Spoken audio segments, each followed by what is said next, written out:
En allant chercher ton verre au bar, il est possible que tu aies entendu cette conversation. Ouais, moi je suis hypersensible, je ressens vachement bien les émotions. Oh, arrête avec tes conneries, c'est de la merde ton concept d'hypersensibilité. Non, qu'est-ce que je te dis? Moi je suis sensible. Ta gueule! Bah, les deux, ils ont raison.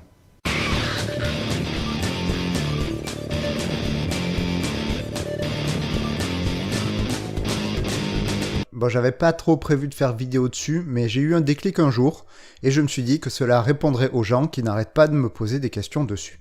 Donc, on va déjà définir ce que c'est, parce que c'est important de définir ce dont on parle.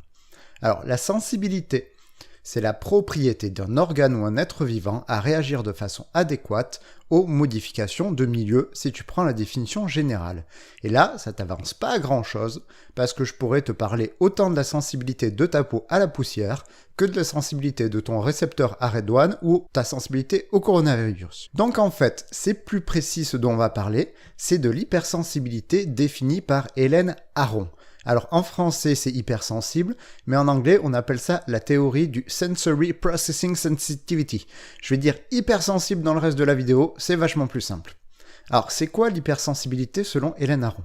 C'est un trait de personnalité ou de tempérament qui implique une plus grande sensibilité du système nerveux central et un traitement plus profond des informations sociales, émotionnelles et physiques. En gros, selon Aron, 20% des gens seraient hypersensibles et tu pourrais savoir si tu es hypersensible grâce à un questionnaire qu'elle a créé. Le questionnaire calcule 3 choses spécifiques, la sensibilité esthétique, la facilité à être stimulé et un seuil faible de déclenchement du négatif. Et selon cette théorie, cette hypersensibilité innée expliquerait plein de comportements comme une grande empathie, un besoin d'être seul et plein d'autres joyeusetés. Présenté comme ça, si t'y connais rien en psycho, ça se tient. Pourquoi pas? On a des gens qui auraient un tempérament qui va les prédisposer à certains comportements et tu peux découvrir si tu en fais partie avec un questionnaire où tu décris ton ressenti. Alors par contre, quand tu t'y connais en psychologie, tu tiques directement. D'où la réaction de certaines personnes de dire « mais arrête, c'est de la merde ta théorie », ce qui provoque des réactions assez vives en face, car oui, il est tout à fait possible que 20% des gens se sentent hypersensibles. Là où il y a eu un bug, c'est que cela ne veut pas dire qu'ils le sont, et encore moins que c'est inné. Pour voir ça, je vais d'abord t'expliquer plein de choses sur ce qui conditionne un ressenti, un comportement, et on va parler de tempérament, d'émotion, de cognition, de sensation, de ton corps et de ta santé. Et tu comprendras peut-être pourquoi un psy y tique directement à la théorie d'Hélène Aron. Alors déjà, le tempérament, c'est quoi? Vu que Aron postule l'hypersensibilité comme une particularité d'un tempérament. Le tempérament, c'est des caractéristiques innées qui vont déterminer des composantes affectives, attentionnelles ou motrices de ton organisme. Par exemple, dès la naissance, tu auras des bébés plus ou moins craintifs, agités, etc., etc. L'étude du tempérament, c'est hyper compliqué. C'est compliqué parce qu'avant même que l'enfant naisse, il est influencé par son environnement, genre par ce qu'ingurgite sa mère. Et donc, la question pour les chercheurs, c'est de faire la part des choses entre ce qui fait partie de l'inné chez l'enfant et de l'acquis. Et ils sont bien arrivés à la conclusion que c'est impossible à savoir correctement actuellement, donc ils font des propositions de tempérament, mais difficiles de les départager. C'est d'autant plus compliqué que ton tempérament change au fil de ta vie. Il est plutôt fixe adulte, mais enfant, on observe des changements de tempérament en fonction des âges de développement. Un enfant très casse-cou, par exemple, peut devenir bien plus craintif à un moment donné de manière spontanée, indépendamment de l'éducation. En plus, tout ça c'est compliqué, car l'éducation, justement, va modifier énormément l'expression de ton tempérament. Par exemple, des études avec des jumeaux séparés montrent que l'éducation va être plus importante dans la construction de la personnalité que la base génétique pour plein de traits de personnalité, comme par exemple l'empathie. Donc, le résultat final de qui tu es va dépendre de comment on t'a élevé, mais ça va encore plus loin. Tu as même des études qui tentent de comprendre comment l'éducation influence le tempérament. Donc apparemment, un enfant qui a un niveau d'émotion négative forte se régulerait mieux ensuite si ses parents utilisent une discipline calme et stable dans le temps qu'avec des parents moins fermes. Par contre, avec les enfants craintifs, être doux fonctionnerait mieux. Et là, tu vas me dire, alors, comment je fais avec mon gosse craintif qui pète des câbles? Je suis doux ou ferme? Eh bien, on sait pas, et là, tu comprends que c'est chaud d'être parent. Bref, je te laisse un document en français pour une fois, qui t'explique tout ça très bien. Bon, après, en plus de l'éducation, il y a l'attachement qui est super important et qui va énormément influencer ta personnalité, mais ça, j'en ai déjà parlé 40 minutes sur la chaîne, donc c'est bon. Donc, tu vois que le résultat final de ce que tu es va être fortement influencé énormément par ton environnement et encore, t'as pas tout vu, puisqu'il y a tes capacités cognitives qui vont jouer sur toi, comme ton attention, tes capacités à t'organiser, à t'inhiber, ta mémoire et plein d'autres joyeusetés. Par exemple, les personnes qui ont un déficit de fonction exécutive ont des problèmes de gestion émotionnelle ou de comportement. Quand un gosse fait des crises encore vers 10 ans et que la famille est plutôt stable, on va chercher un problème ici en premier avant de déduire que c'est son tempérament. D'autant plus que ses capacités sont influencées par plein de choses comme la thyroïde, le taux de fer ou le sommeil. Genre, il y a 5% des gamins qui ont des apnées du sommeil. Et c'est quoi l'un des premiers symptômes? Le manque de gestion émotionnelle. Comme par hasard. Sache qu'il n'y a pas besoin d'être en surpoids pour faire des apnées. Il suffit d'une mâchoire inférieure un peu reculée pour obstruer ta trachée et poser des problèmes pour ton cerveau pour gérer correctement sa vie. Bon, évidemment, les fonctions exécutives, elles sont pas illimitées. Donc si tu as une vie de merde avec trop de choses à faire, un boulot trop prenant, une famille trop remplie, et paf, tu vas très vite devenir très sensible. Bon, sans compter tous les troubles psy. Dès que tu as un problème psy, tu deviens hypersensible à plein de choses comme 99% de mes patients. Mais bon, ça, les troubles psy, j'en parle vachement. Et puis aussi, tu as ton état physique qui va jouer énormément, comme la douleur, la thyroïde dont je parlais, tes menstruations qui jouent beaucoup sur l'humeur aussi. Donc déjà, l'état de ton organisme détermine énormément à quel point tu vas ressentir fortement les émotions. Il y a un truc aussi qui régule vachement toute ta vie, ça va être ta façon de voir la vie. C'est la base d'énormément de thérapie et de gestion des émotions. Ce qui crée l'émotion, en fait, c'est la façon dont tu perçois la situation. Ce qui fait que des gens vont souffrir dans une situation et pas les autres. En gros, dans les thérapies, c'est ce qu'on appelle la cognition. Bref, c'est les pensées que tu as sur le monde et comment tu interprètes une situation. Le recul que tu as sur cette façon de voir le monde va énormément dépendre de ton éducation, mais aussi de tes expériences de vie, de tes capacités intellectuelles, des stratégies qu'on t'a données, bref, de quasiment tout ce qui t'est arrivé dans la vie. En plus, ce qui va jouer sur tes émotions, c'est les traumas. Et là, par définition, un trauma, ça te rend hypersensible.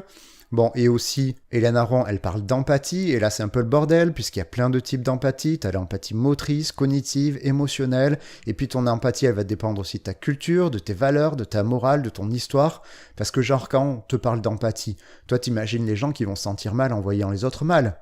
Sauf que ça, c'est une mini partie de l'empathie. C'est même juste ce qu'on appelle chez les psys, juste de la sympathie. Je suppose que la plupart d'entre vous ne sont pas très empathiques avec le gars qui a violé et enterré son gosse.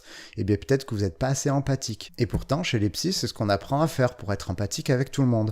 En plus, quand tu es psy, dans l'empathie, tu sais très bien que c'est pas juste un calque de ce que l'autre ressent, mais que l'émotion de l'autre passe au travers de ta personnalité et de tes cognitions pour te donner ton émotion à toi. Ce qui fait que tu vas être empathique avec certains et pas d'autres, et des fois même empirer l'état dans lequel tu te trouves quand tu vois quelqu'un qui pleure, alors qu'il pleure juste un peu, bah toi t'es en larmes, et tu peux plus t'arrêter. Bon, et puis t'as aussi ton intelligence émotionnelle, ou tes compétences émotionnelles, comme la reconnaissance des émotions, l'identification des tiennes, ou la régulation des tiennes. Ça, c'est du côté émotion-comportement, mais aussi c'est la même complexité du côté esthétique, qui, bien qu'il y ait des critères objectifs de beauté, par exemple les gens ont tendance à trouver ça plus beau que ça, bah, ces critères sont extrêmement malléables en fonction de tout ce qu'on a vu et de ta culture. Et puis, tu as aussi le traitement des sensations. Déjà, tu as ces 5 sens connus, mais après, tu as tous les 5 sens comme ceux de la chaleur ou de l'interoception. Sensations aussi reliées à ton système nerveux. Et là, en termes de sensibilité, là, tu vois que ça veut plus rien dire. On prend l'exemple de tes yeux. Tu as déjà plein de types de récepteurs dans ta rétine. Certains, par exemple, ne voient pas les couleurs et sont plutôt habitués à certains types de fréquences de ton environnement. Ces types de cellules vont être reliés à des réseaux différents qui vont passer par plein d'aires cérébrales qui vont reconstruire l'information. Par exemple, tu fermes un œil. Est-ce que tu vois un gros trou noir dans ta vue? Bon, pourtant, il y en a un gros trou noir dans ta vue, parce que dans ta rétine, il y a un endroit où il n'y a pas de récepteur. En fait, s'il n'y a pas de trou, c'est parce que ton cerveau reconstruit ta vision pour pas qu'il y ait de trou. Et c'est normal, parce que le message que reçoit ta rétine avant que le cerveau la traite, ça ressemble à ça. Tu vois, on n'y comprend rien à ce que reçoit ta rétine. Et donc là, qu'est-ce que ça veut dire la sensibilité? Eh bien, on ne le sait pas. C'est quelle partie du cerveau qui est sensible? Parce que là, tu as déjà 10 types de sensibilité différentes. On ne le sait pas selon la théorie d'Hélène Aron. Et puis tout ça, c'est dirigé aussi par ton attention, qui va trier ce que tu vas voir consciemment ou pas. Et là, ça se complique encore plus parce que tu as des voies visuelles conscientes et d'autres moins conscientes. Donc, quand tu arrives et que tu es sensible au niveau de ton visuel, les psys qui s'y connaissent en perception, il va se dire, ouais, mais genre sensible, où ça? Dans quelle dizaine de points? C'est quoi l'explication? Et tu peux appliquer la même logique pour tous les autres sens. Et là, du coup, ça amène un point important.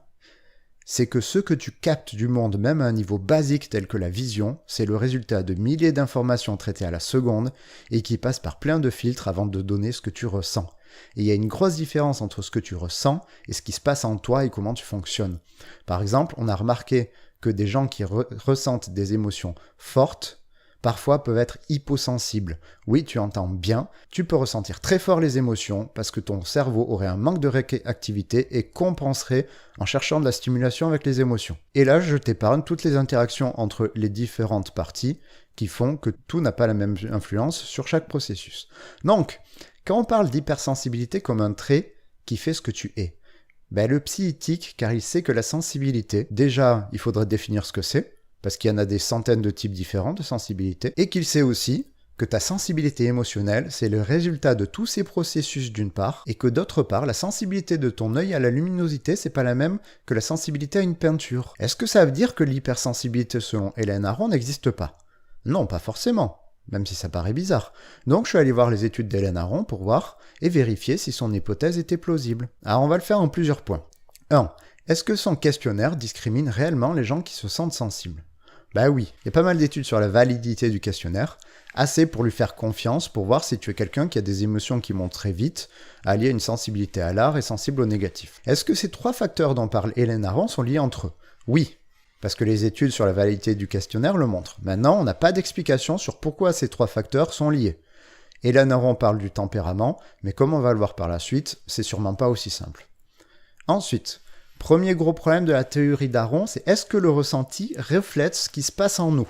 Et là, les études, elles disent clairement pas. Plus d'une centaine d'années, il y a des thèses qui ont été proposées comme celle d'Hélène Aron. Sauf que la recherche a vite remarqué que notre personnalité, c'était pas aussi simple qu'une simple réaction à des stimuli externes qui dépendraient de ta sensibilité, qu'il y avait plein de choses entre l'événement et ta réaction.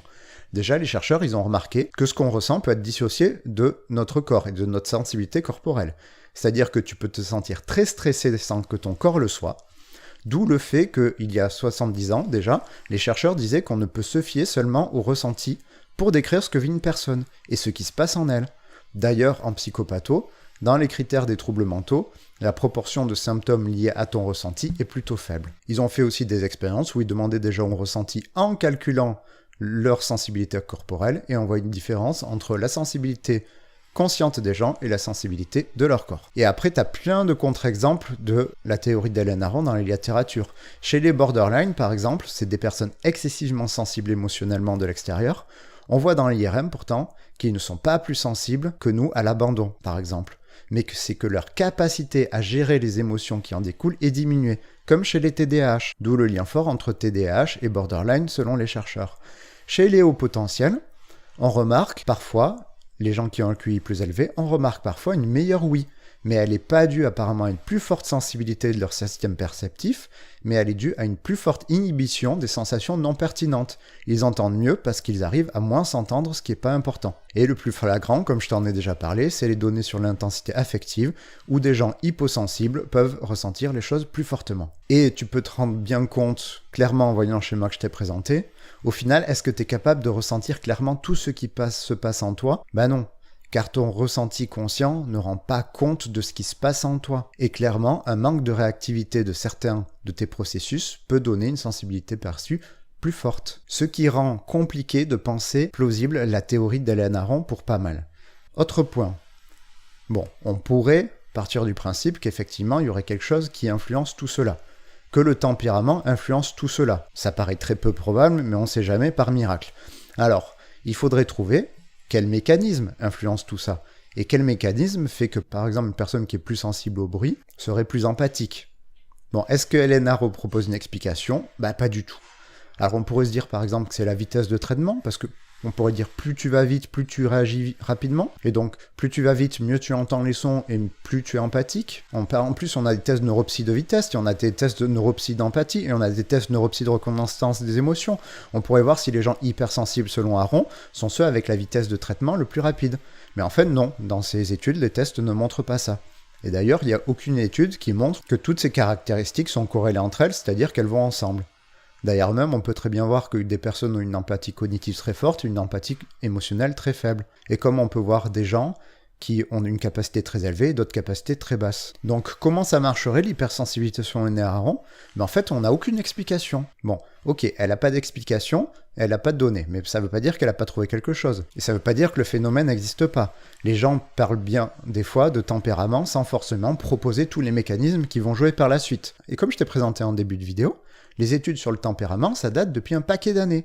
Et ces études nécessitent d'observer les nourrissons, analyser leur famille, tester la personnalité par la suite, faire des suivis sur des dizaines d'années, analyser les changements de tempérament, isoler au mieux le tempérament de tout ce qui l'influence, même in utero. Et là, comme je t'ai dit, tu comprends vite que isoler le tempérament, c'est pas possible. Et c'est pour ça que les théories du tempérament sont toujours à prendre avec des pincettes, et que les classifications du tempérament, t'en as aucune qui fait l'unanimité.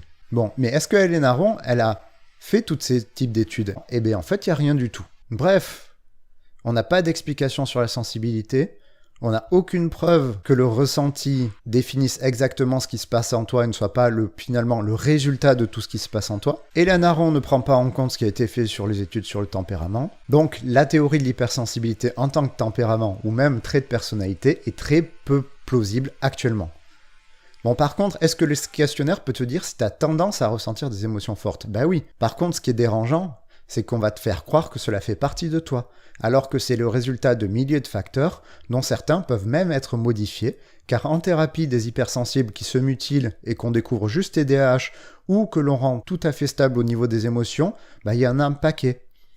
Bref, tu te sens hypersensible, cela ne dit en aucun cas que tu l'es, ou que ton organisme l'est. Les théories simplistes, elles sont attrayantes, mais le monde, il est beaucoup plus complexe. Et si tu te sens hypersensible, comme le détecte le questionnaire, le psy devra démêler tous ces facteurs et risque de passer à côté de la plaque s'il se contente de dire que c'est ton tempérament. Bref, si tu veux aller plus loin, je te laisse une vidéo d'une personne qui a lu toutes les études d'Hélène Aron pour essayer aussi de les décortiquer et comprendre sa théorie. Tu auras plus d'informations factuelles que dans cette vidéo.